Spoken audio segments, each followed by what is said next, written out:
If you're looking for a super savvy, smart video strategy to position your value proposition to buyers, then this is the video for you. In the background, you see Roland Osage doing a property preview. These videos are crushing it for Roland on TikTok, on Instagram. And I love the idea because all he does is when the property hits the market, he reaches out to the listing agent and says, hey, can I get your consent to show and film a video of this property? Yes, he gets all the proper permission. But what's interesting is it is as if he's being your buyer's agent without waiting for permission to get hired. In a way, he is simulating the idea of a buyer's agent. Think about some buyer that maybe can't make a showing.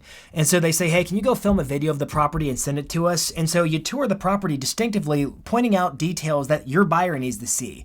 He's not showing the property like he's a listing agent. He shows the property like he's your buyer's agent. And I love the orientation of the video where you see what he sees, you hear his guidance. And I love how he uses his hand to point things out to the buyer.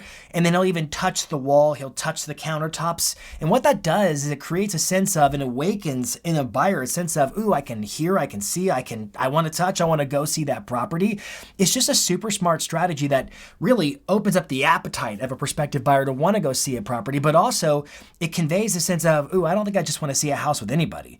I need to see a house with an expert like Roland here. I need his guidance to make the best possible choice because he sees so many properties. That means when we're in any one specific property, his perspective is going to be so much more informed than my own. He's got an experience I don't have, a guidance and a knowledge base I don't have. Every buyer's like, I want a buyer's agent like that. I think this is a brilliant strategy. I love the way he simulates being the agent for you before you even know who he is. And by the way, he's getting a lot of buyers and a lot of folks reaching out because they see the value. Do you see the value? I want to hear from you in the comments. Let me know what you think of this strategy. I call these listing lowdowns. He's giving you the lowdown of the listing like you're his buyer. Let me know what you think.